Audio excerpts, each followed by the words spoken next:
মক্কার ধনাঢ্য ফ্যামিলির একজন সন্তান ছিলেন। আপনার পিছনে রাস্তা দিয়ে যদি তিনি হেঁটে যেতেন, কিছুক্ষণ পরেও লোকজন বুঝতে পারত যে এই রাস্তা দিয়ে এত দামি সুগন্ধি ব্যবহার করতেন। পিছনে যাও যখন কাপড় পরার মধ্যে তখন ওনার মাথা ঢাকলে পা থাকলে মাথা গোলা থেকে যেত।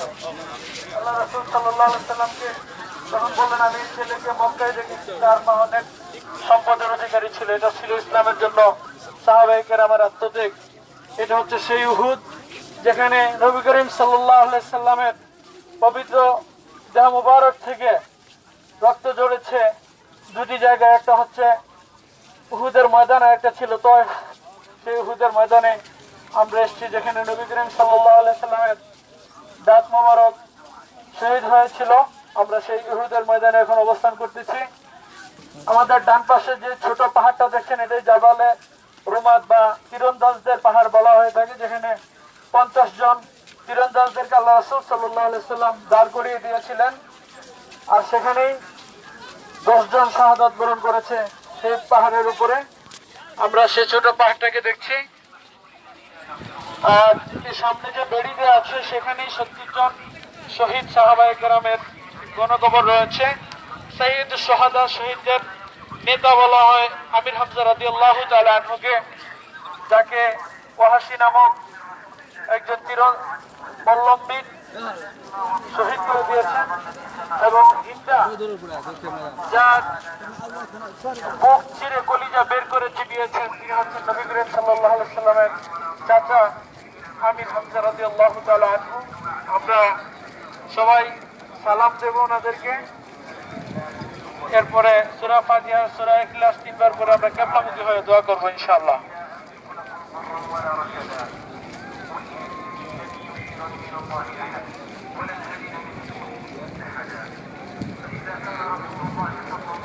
আপনারা যে নতুন মসজিদটা দেখছেন, এটা এই কয়েক বছরে হয়েছে। এটা ঐতিহাসিক কোনো মসজিদ না, এটাতে নামাজ পড়ার অতিরিক্ত কোনো সওয়াব নেই, নর্মাল মসজিদের মতোই এটা।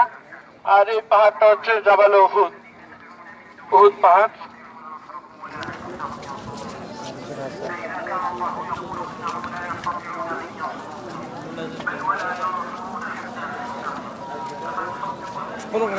السلام عليكم أهل الديار من المؤمنين والمسلمين وإنا إن شاء الله للاحقون أسأل الله لنا ولكم العافية সবাই সূরা ফাতিহা এবং সূরা ইখলাস তিনবার পড়েন। এখানে গণকবরে 70 জন সাহাবায়ে কেরামের মৃতদেহ রয়েছে।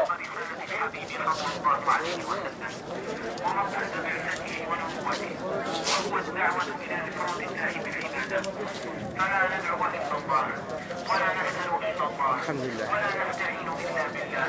كما أوصى رسول الله صلى الله عليه وسلم ابن عبد الله بن عباس رضي الله عنه فقال له: إذا سألت فاسأل الله وإذا استعنت فاستعن بالله.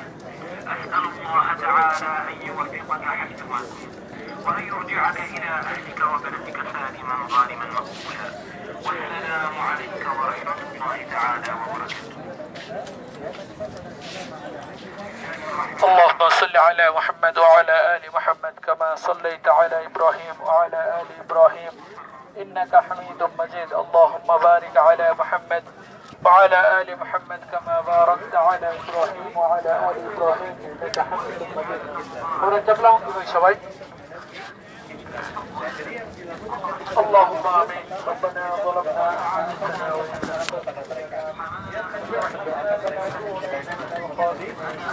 ربنا آتنا في الدنيا حسنة وفي الآخرة حسنة وقنا عذاب النار. ربنا فاغفر لنا ذنوبنا وكفر عنا سيئاتنا وتوفنا مع الأبرار.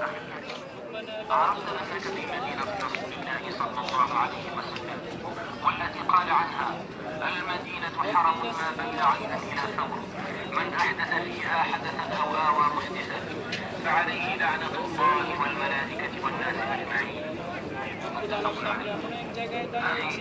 لعلك تتذكر أنك في موقف معركة أحد التي قتل فيها 70 من أصحاب رسول الله صلى الله عليه وسلم، وجرح فيها رسول الله وأسرة واحدة، রব্বুল আলামিন এখানে যারা শাহাদাত বরণ করেছে আল্লাহ সকলের শাহাদাতকে আপনি কবুল করে নিন। রব্বুল আলামিন তাদের শাহাদাতের সিলায় আল্লাহ জমিনে আবার ইসলামকে আপনি বুলন্দ করে দেন। রব্বুল আলামিন আমাদের সকলকে আপনার দ্বীনের জন্য কবুল আর মঞ্জুর করে নেন। রব্বুল আলামিন এই উহুদের ময়দানে রাসূল সাল্লাল্লাহু আলাইহি সাল্লামের শরীর থেকে রক্ত ঝরেছে। রব্বুল আলামিন এই উহুদের ময়দানে আমার দয়াল নবীজি দান মোবারক শাহাদাত বরণ করেছে। মাবুদ যেই উহুদের ময়দানে আমার দয়াল নবী রক্ত ঝরিয়েছেন, যে উহুদের ময়দানে যেই ইসলামের জন্য আমার নবী রক্ত ঝরিয়েছেন, আল্লাহ সেই ইসলামের জন্য আমাদেরকে জীবন দেওয়ার তৌফিক দান করে দাও। রব্বুল আলামিন ইসলাম বিজয়ী হয়েছে, আমরা বিজয়ী হতে পারি না।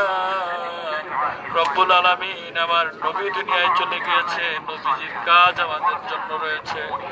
রব্বুল আলামিন আমরা যারা হাত তুললাম, আমরা যারা এখানে উপস্থিত রয়েছি, সকলকে আপনার দ্বীনের জন্য কবুল করে নাও। আপনার দ্বীনের মুজাহিদ আমাদেরকে বানিয়ে দাও। আল্লাহ যতদিন দুনিয়ায় বেঁচে থাকবো আপনার দ্বীনের উপর ইস্তেকামাত থাকার তৌফিক দান করে দাও। রব্বুল আলামিন যে পথে চললে আপনি খুশি, আপনার হাবিব খুশি, আল্লাহ সেই পথে আমাদেরকে চলার তৌফিক দান করে দাও। রব্বুল আলামিন হালাল রুজি রোজগারের ব্যবস্থা করে দাও, হারাম থেকে বেঁচে থাকার তৌফিক দান করে দাও, পর্দা মেনে চলার তৌফিক দান করে দাও। রব্বুল আলামিন আমাদের মধ্যে যারা অসুস্থ আছে সকলকে সুস্থতা দান করে দিন। রব্বুল আলামিন অনেক স্বপ্ন নিয়ে এসেছি, আমাদের হজটুকুনকে আল্লাহ সহি সালামতে পালন করার তৌফিক দান করে দাও। রব্বুল আলামিন আমাদের হজ পালনকে আপনি সহজ করে দেন, আমাদেরকে হজটাকে সুন্দরভাবে সহি সালামতে করার তৌফিক দান করে দেন। রব্বুল আলামিন আমাদের মধ্যে যার যা প্রয়োজন রয়েছে, যার যা হাজত রয়েছে, মাবুদ আপনার রহমতের দ্বারা আমাদের সকল প্রয়োজনগুলিকে পরিপূর্ণ করে দেন। রব্বুল আলামিন আমাদের সন্তানদেরকে নেক সন্তান হিসেবে কবুল করেন, আমাদের সন্তানদেরকে নেক সন্তান হিসেবে কবুল করেন, আমাদের সন্তানদেরকে রব্বুল আলামিন চক্ষু শীতলকারী সন্তান হিসেবে কবুল আর মঞ্জুর করে নেন। রব্বুল আলামিন আমাদের সন্তান যাদের নাতি নাতনি রয়েছে, আল্লাহ তাদেরকে কোরআনের হাফেজ বানিয়ে দেন। রব্বুল আলামিন দুনিয়ার জীবন ক্ষণস্থায়ী পাবো, এই দুনিয়ার পিছনে ছুটতে ছুটতে জীবনের মূল্যবান সময় ব্যয় করেছি, বৈধ অবৈধ পন্থায় উপার্জন করেছি। মাবুদ এই দুনিয়ার মোহ আমাদের থেকে দূরে সরিয়ে দেন। রব্বুল আলামিন হালাল রুজির উপরে ইস্তেকামাত থাকার তৌফিক দান করে দেন। রব্বুল আলামিন যারা হাত তুললেন, আমাদের মা বাবা দাদা দাদি নানা নানি ভাই বোন পীর উস্তাদ গাউস কুতুব আত্মীয় স্বজন বংশধর অনেকেই দুনিয়ার এই বাড়ি ছেড়ে চলে গিয়েছে। মাবুদ মদিনার এই উহুদের প্রান্ত থেকে দোয়া করি, রব্বুল আলামিন তাদের কবরের সকল আযাবগুলোকে আপনি মাফ করে দেন। আল্লাহ তাদের কবরকে আল্লাহ নূরে মুনাওয়ার করে দেন, জান্নাতের বাগান বানিয়ে দেন।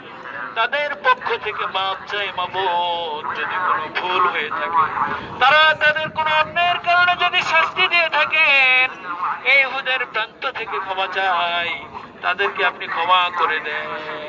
রব্বুল আলামিন আমাদের বাবা মাকে যারা বেঁচে আছে তাদেরকে নেক হায়াত দান করেন। রব্বুল আলামিন বাবা মায়ের খেদমত করার তৌফিক দান করেন, বাবা মায়ের খেদমত করার তৌফিক দান করেন, বাবা মায়ের খেদমত করার তৌফিক দান করেন। রব্বির হামহুমা কামা রাব্বায়ানি সগীরা ওয়াকুর রব্বির হামহুমা কামা রাব্বায়ানি صغيرا وصلى الله على نبينا محمد وعلى آله وأصحابه أجمعين واجعل آخر كلمتنا عند الموت لا إله إلا الله محمد رسول الله.